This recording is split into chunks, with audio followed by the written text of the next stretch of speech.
as much as this became a Canada versus U.S. tournament, that's really what it felt like. The Finns and the Swedes, I'm almost disappointed that there wasn't like a bronze medal game. But there's only 4 teams. Yeah, I know. But I mean, at the same time, just to kind of make sure, because I mean, Canada 1, U.S. 2, Sweden, Finland tie for third? Sure. If you would have added the Russians and the Czechs, then you could have probably had a 4th place, 3rd place game. Well, I think that... why weren't the Czechs in there? I get Russia with the whole woke politics, but why not the Czechs? They didn't do anything wrong. No, I agree, and Even Slovakia. I actually think that they could expand this to 6 teams in the future. Probably go 8. Add Slovakia, Switzerland, and the Russians, and the Czechs. There's 8. Switzerland? Yeah, why not? You got Nino Niederreiter. And who else? Exactly. What's his name? Kevin Fiala. He's a good-looking dude. Sure, you got 2. I don't think you can fill out a roster. Because Nico Hischier. It's got to stay inside of the NHL players. Like you can't be drawing, amateur players from your home country. It's got to be guys in the NHL. Ooh, yeah. Then you might run into some problems with the Czechs. Well, who do you get in net? You got Andrei Pavlik's retired. Right. Kind of tough. No, he's retired too. I think it actually could be a really good opportunity for maybe the Czechs and the Slovaks to go, you want to team up? Team Czechoslovakia? Look, when it comes to Ireland, when it comes to hockey, that's the only national team where both North and South Ireland play together.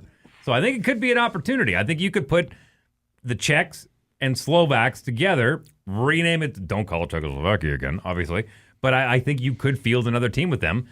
Germany, not quite enough.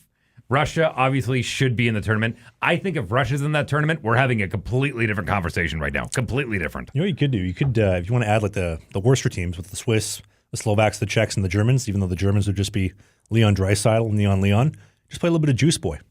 What's Juice Boy? You ever heard of Juice Boy? Like the K-pop artist? No. Juice Boy is one of the greatest things in pro hockey. So we've talked about hot laps before, but with Juice Boy, end of practice, we do a shootout. If you score, you go off. If you don't score, you keep going. Last guy who does not score is Juice Boy. So now the Juice Boy's got to go pick up the pucks, got to take all the sticks, the puck bucket, the puck bag, everything, bring it off, close off the door when you're done. Get your stuff off, no shower, to the store, apple juice, cranberry, pineapple, papaya, whatever juice the boys want. You got to go get it, come back, and the boys have juice. You don't get any juice, though. You have to drink water. That's Juice Boy. Look, I think if you expand it too much, then... You don't like Juice Boy? No, that's fine. I get it. Replace the shootout. But I think if you're expanding outside of 6 teams, then it stops becoming an all-star week. I think 6 is probably the max you can go to field actual teams where you're dealing with all-stars, not just like, oh, you're from that country, you're in automatically. I mean, because the 4 teams, those were all all-stars. All of them. Every single player. All 80 guys, right? Yep. But, I mean, if you expand any more than 6, I mean, you throw Russia in there, you can pick whoever you want in 2 more years when the tournament comes back, but I think they could go 6. What do you think if you add that under-23 team like they had at the World Cup in 2016? You had the under-23 team just to kind of mix up the other guys, the younger guys like the Bedards and the Czechs and the Slovaks. Well, it's funny you bring that up. I don't know why he wasn't on there, but then well, at least I know why he wasn't on there. The question is, though, is he ready for the Olympics next year when they go to Italy? But if you do that, though, you can also have the Russians. So then you get 2 extra teams. You get 6. Then you can have your 3rd place game that you wanted. Nah, because then I think you're running the risk of maybe one of them make the finals. You know what I mean? It's not a bad thing if the Russians make the finals. No. I'm talking about the under 23 teams. It's not a bad thing. It's good for the game. It'd be exciting. A little spicy. Yeah, I don't know. I honestly, because then that's not necessarily best on best. It's the best young guys versus, I think it's best on best. I will be the first to admit, I was not a big believer in this. I thought it was just going to be a soft tournament, bunch of guys, just out there enjoying the All-Star weekend. I didn't believe in the whole they're playing for the front of their jersey, but it happened. I was not a believer. I'm a believer now.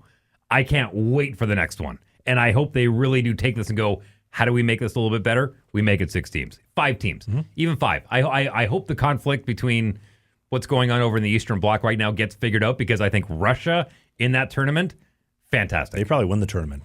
Like I said, I think we're having a different conversation right now if they're in. I mean, goaltending-wise, Vasilevsky, Bobrovsky, Kachuk, you have this riches of goaltending, and then up front, Kucherov, Ovi, Tarasenko.